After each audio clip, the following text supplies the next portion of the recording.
Mommy G and Gio. Hello mga mare! Andito kami ulit!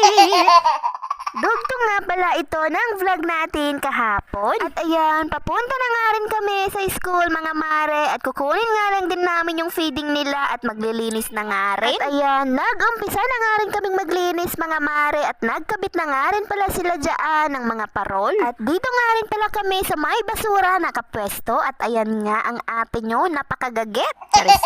At pagkatapos naman nga mga mare, ay pumasok na nga rin kami dito nga sa loob ng classroom. Kalilinis nga lang din at kaliligpit nga ng mga toys dyan mga mare. Pero tignan nyo naman nga ang mga bata, talagang nagkalat na naman nga sila. At eto na nga yung pinakahihintay na nga ng lahat mga mare. Kaya naman ang Gio ay talagang umupo na nga sa may sahig.